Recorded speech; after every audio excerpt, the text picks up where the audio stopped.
श्रीमद् भगवत गीता का अध्याय 18 और उसके श्लोक 23 और श्लोक 24। पहले इनका वाचन और उसके बाद इनका संक्षिप्त विश्लेषण।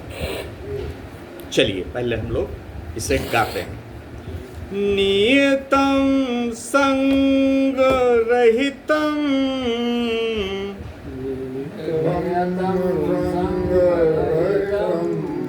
अराग द्वेषतः कृतम्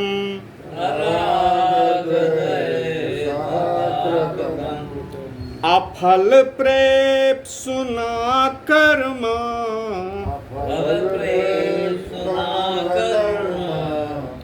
यत् तत् सात्विकम् उच्यते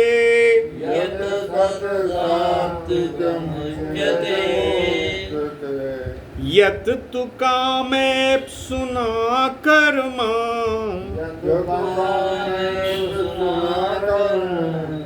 सा अहंकारेण वा पुनः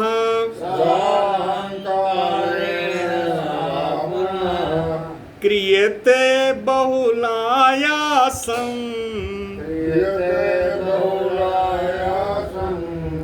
तत् राजसं उदाहृतम्।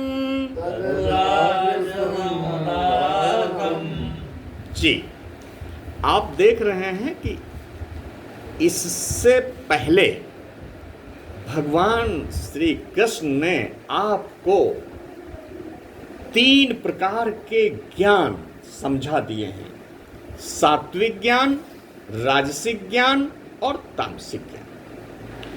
अब 23, 24 और 25 में भगवान जो कर्म 3 प्रकार के होते हैं, सात्विक कर्म, राजसिक कर्म और तामसिक कर्म, उनका वर्णन करने जा रहे हैं। और इसके बाद भी देखिए, जो 3 गुण होते हैं, सात्विक, राजसिक और तामसिक, इसी से प्रकृति की संरचना बनती है। तो भगवान आपको फिर सात्विकी बुद्धि भी समझाएंगे, सात्विक सुख भी समझाएंगे और सात्विक धृति भी समझाएंगे। 3, सात्विक, राजसिक और तामसिक। तो यही गुणा आधारित व्याख्या आगे भी चलने वाली है। ठीक, तो अब आप समझिए, सात्विक ज्ञान और राजसिक ज्ञान और तामसिक ज्ञान के वर्णन के बाद अब वो सबसे पहले लेते हैं सात्विक कर्म। अच्छा देखिए, हम लोगों के लिए इसमें मैसेज क्या है, संदेश क्या है, इसी चीज़ को सबसे ज़्यादा हम लोगों को अटेंशन देना है, ध्यान देना है। हमारे लिए मैसेज ये है कि न तो हम तामसिक कर्म करें, न तामसिक ज्ञान में रहें, न तामसिक बुद्धि में रहें, न तामसिक धृति में रहें। देखिए, मैसेज यही है। और यही नहीं, हमको राजसिक ज्ञान और राजसिक कर्ता भी नहीं बनना, राजसिक ज्ञान में नहीं रहना और राजसिक कर्ता भी नहीं बनना। हमारे लिए जो संदेश है गीता का कि हमें सात्विक ज्ञान में रहना है, सात्विक कर्ता बनना है और सात्विक कर्म करना है। ये है हमारे लिए सात्विकता का संदेश है। आपको उठाना क्या है इसमें से? तो आपको इसमें से सात्विकता उठानी है, प्योरिटी उठानी है। क्यों? इसलिए कि राजस में अगर आप जाएंगे, राजसिक प्रकृति के राजसिक आयाम में अगर आप चले गए तो आप गए, तामसिक आयाम में चले गए तो गए। आपकी मुक्ति का जो द्वार है वो सात्विक जो प्रकृति है उसमें जाने से या उसमें उठने से खुलता है। आप समझ रहे हैं ना? देखिए, एक क्लैरिटी है कि नहीं? मनुष्य की मुक्ति का द्वार तामसिक प्रकृति में नहीं है, मनुष्य की मुक्ति का द्वार राजसिक प्रकृति में भी नहीं है, मनुष्य की मुक्ति का द्वार सात्विक प्रकृति में है।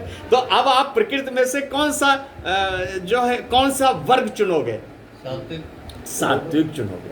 तो हम लोग इसमें यही सोचे, इसमें यही हम जो है सबसे ज़्यादा अपने लिए ध्यान रखेंगे कि जहाँ जहाँ सात्विक प्रकृति का वर्णन है, सर सुनिए, ध्यान से सुनिए, जहाँ जहाँ गीता में सात्विक प्रकृति का वर्णन है उसको हमें बिल्कुल मेमोराइज कर लेना है, क्योंकि हमारी अपनी सारी प्रकृति जो बनी हुई है वो 3 गुणों से बनी हुई है, लेकिन उसमें से हमें तामस को जितना घटा सकते हैं हम सब्सट्रैक्ट कर सकते हैं, जिसे क्या कहते हैं प्लस और माइनस। तो जितना तामस और राजस सब्सट्रैक्ट कर सकते हैं अर्थात घटा सकते हैं, और जितना सात्विक जो है प्रकृति ऐड कर सकते हैं, तो हमको यही कार्य करना है, सात्विकता का एडिशन और तामस और राजसिक का सब्ट्रैक्शन। देखिए ये क्लियर हो गई बात। अब आगे बढ़ते हैं। तो अब सात्विक को इसलिए बहुत ध्यान से सुन लिया, अगर राजस आप थोड़ा कम ध्यान देंगे तो भी उतनी बात नहीं, लेकिन जान तो लेना चाहिए, और तामस को भी आपको सुन ही लेना चाहिए, क्योंकि आपको डिफ्रेंशिएट करना आ जाएगा ना, अदरवाइज ये सब मिक्सअप है। जीवन तो मिक्सअप है, मिक्सअप का मतलब वो तीनों प्रकृतियों में घूमता है, तो आप जान ही नहीं पाओगे कि हम सात्विक चेतना में हैं या तामसिक चेतना में हैं या राजसिक चेतना में हैं, वो तीनों का मिक्स है। आप जब जान जाओगे आप तीनों चीजें, तो आप तामस फेंक दोगे बाहर, राजस फेंक दोगे बाहर, और सात्विकता का उसमें उसको पिकअप कर लोगे, उसका चयन कर लोगे। ये यहाँ उसका उद्देश्य। तो ये इसकी भूमिका है। अब हम इस श्लोक का विश्लेषण करते हैं। देखिए सात्विक को क्वालिफाई करने वाली इसमें 3 या 4 चीजें हैं, 4 चीजें हैं, 4। ये चारों चीजें सुन लीजिए। सात्विक कर्म में 4 चीजें समझ लीजिए, बस आपकी बात बन जाती है। नियतम, पहला इसमें यह होता है नियतम कर्म, इसकी व्याख्या पहले भी हो चुकी। शास्त्र विहित कर्म ही नियत कर्म कहे जाते हैं।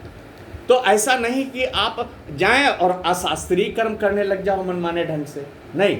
जो शास्त्रों के निर्देश हैं, इंस्ट्रक्शंस हैं, इंजंक्शंस हैं, आपको उन्हीं कर्मों को करना है, वही यहाँ नियत कर्म कहे जाते हैं। आपके वर्ण के आधार पे, आपके आश्रम के आधार पे, आपकी जाति के आधार पे, आपकी फाउंडेशन के आधार पे, आपकी योग्यता के आधार पे वो सारा निश्चित हो जाता है कि आपको किस प्रकार के कर्म करने चाहिए। और ऐसे में आप शास्त्रों का की भी पूरी इसमें जो है मदद ले सकते हैं कि यार हम अपने जीवन में कौन से नियत कर्म करें, उसकी सारी व्याख्या आपको मिल जाती है। दूसरी चीज है संग रहितम। इसका मतलब होता है कि आसक्ति रहित और कर्तृत्व के अभिमान से रहित होकर के आपको कर्म करना है, संग रहितम। और गीता देखो संग रहितम की बात बार बार करती है, बार बार करती है, क्योंकि यही सबसे बड़ी फसावट की जड़ है। संग, जहां आप किसी भी वस्तु से आसक्त हुए, और सबसे खतरनाक जानते हैं आसक्ति क्या है? अहंकार से आसक्त होना, अपनेपन से अहंकार करना। है झूठा जो अहंकार लिपटा हुआ है हमारे अंदर, इसके प्रति हम बड़े मोहाक्रांत होते हैं। इसलिए वहां दूसरी जो क्वालिफिकेशन आई है वो आई है संग रहितम।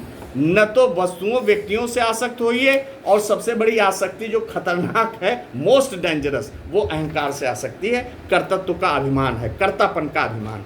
उससे शून्य हो जाइए, आसक्ति शून्य हो जाइए, कर्तापन से शून्य हो जाइए, उसको बिल्कुल हटा दीजिए, मैं करता नहीं। आगे तीसरी क्वालिफिकेशन अराग द्वेषता।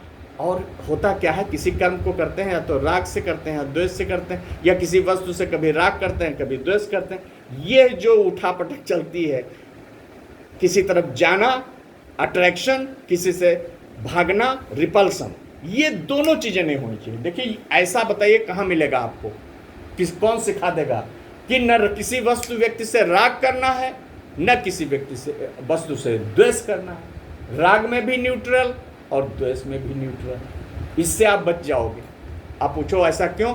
इसमें आपकी शांति इंटैक्ट रहेगी, आप जरा सा भी डिस्टर्ब नहीं होगे। राग से अगर वो चीज आपको न मिली तो टूट नहीं जाओगे। और द्वेष में भी दुख होता है, कोई भी चीज है जो हमें अच्छी नहीं लगती, हम उससे भागते हैं, उससे जलन करते हैं, वो भी दुख देता है। राग में न मिली जिस चीज को हम प्यार करते हैं, और इन केस वो न मिली आपको, बड़ा राग है, बड़े रागान्वित हैं किसी वस्तु से, व्यक्ति से, चीज से, उपलब्धि से, और वो नहीं मिली, टूट गए ना, इंच इंच टूट गया आपका।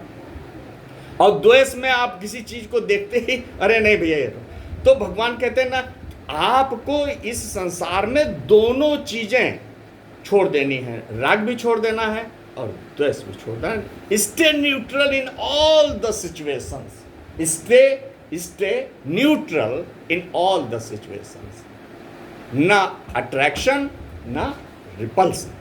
तो वही है अराग द्वेषता। और अब यहाँ सबसे बड़ी चीज आपको बताई जा रही है, वो है अफल प्रेप सुना। ये चीज आप लोग समझ लीजिए। ये क्या है अफल?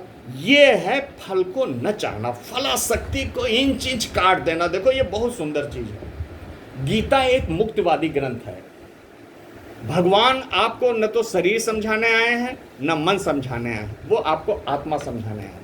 भगवान आपको मुक्ति समझाने आए हैं। इस चीज को समझ लीजिएगा, नहीं तो गीता आपकी समझ में बिल्कुल नहीं आएगी। भगवान आपको आत्मा समझाने आए हैं, शरीर समझाने नहीं आए हैं। वो आत्मा की तरफ उठाने के लिए हर चेष्टा कर रहे हैं। शरीर तो आप जानते हो, मन तो आप जानते हो, बुद्धि तो आप जानते हो, अहंकार तो आप जानते हो। ये क्या समझाना, ये क्या पढ़ाना? हम ये थोड़े पढ़ाएंगे। गीता आपको ये सब नहीं पढ़ाती है। गीता आपको पढ़ाती है आत्मा, शुद्ध आत्मा, चिरंतन आत्मा, अविनाशी आत्मा। गीता का उपहार आत्मा का है। भगवान श्री कृष्ण जो आपको भेंट दे रहे हैं मानवता को, वो आत्मा की भेंट दे रहे हैं। वो शरीर और मन समझाने नहीं आया है। इस भ्रम में तो रहिएगा नहीं। आपको गीता से आत्मा सीखनी है तो सीख लीजिए, नहीं तो अपने रास्ते निकल जाइए। नहीं तो अपने रास्ते निकल जाइए। गीता आत्मा से नीचे के स्तर पे नहीं जाएगी तो नहीं जाएगी। आप बिल्कुल स्पष्ट सीख लीजिए इसे। वही वो बार बार समझा रहे हैं। देखो जितने आपके रोग हैं, अगर उनको हम गिनाने लगे तो आप कितना भी गुस्सा होते रहो, लेकिन हम तो आपकी चिकित्सा के लिए ऐसा कर रहे हैं ना। गीता तो आपकी चिकित्सा करने आई है। आप तो रोगग्रस्त हैं, रुग्णता आपके अंदर बनी। तो अगर वो रुग्णता को इंगित नहीं करेंगे तो आपकी चिकित्सा कहां से शुरू होगी? ठीक है, तो ये रुग्णताएं हैं जो अभी तक हम गिना रहे थे। क्या हमारी रुग्णता है कि हम आए बाएं साएं कर्म करते हैं। कर्म में कोई शास्त्रीयता तो है ही नहीं गुरुजी। और अटैचमेंट तो हमें बहुत प्रिय है हर चीज से, और कर्तृत्व का अभिमान तो हमें छोड़ना नहीं है। ये सब पागलपन जितना लादे रहोगे उतने कटोगे जीवन में। और फल तो हमें चाहिए चाहिए, कर्म चाहे जिसे लिपा पुता हो। तो भगवान सब जगह आपको डांट रहे हैं। देखो अफल प्रेप सुना, फलों की तो आकांक्षा करनी ही नहीं है। जब आप सात्विक कर्म करने चलोगे तो ये क्वालिफिकेशंस आपको अपने अंदर लानी ही लानी होंगी।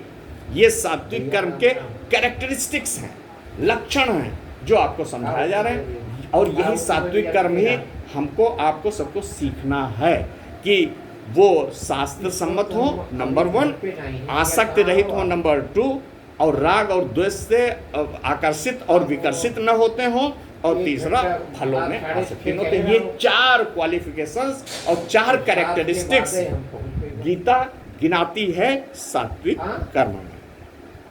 तो जब ये चारों हो जाती हैं, जिस कर्म को का संपादन आप करने जा रहे हैं, ये चारों क्वालिफिकेशंस आप ले आए, तो वो कर्म फिर सात्विक कर्म कहा जाता है। यत कर्म तत् सात्विकम उच्यते। जब ये कर्म में ये क्वालिफिकेशंस आ गए जिनको हमने काफी क्लैरिफाई कर दिया, तो फिर उस कर्म की जो श्रेणी हुई, उसका जो वर्ग हुआ, उसकी जो कैटेगरी हुई, वो सात्विक कर्म की हो जाती है। ये देखिए कितनी, वो गीता देखो यहाँ समराइज हो रही है। इसमें ये कोई नई चीज नहीं है कि यही तो गीता पीछे से भी आपको कहती चली आ रही है, लगातार यही चीज कहती चली जा रही है। मैं देख रहा हूँ वही सिद्धांत यहाँ रिपीट हो रहे हैं जो पीछे से सब स्थापित कर दिए गए हैं। उन्हीं को आपको पुनः क्या कहते हैं, पुनः स्मरण कराया जा रहा है। आपको आपकी ये रीटीचिंग है, री एजुकेशन है यहाँ। वही सब आप, यही, इसमें कोई नई चीज़ नहीं है, ये सब पुराना है, लेकिन आपको री एजुकेट कराया जा रहा है। और आपसे ये कहा जा रहा है कि आप जो है इसमें भूलिए ना, पता नहीं आज सब प्राण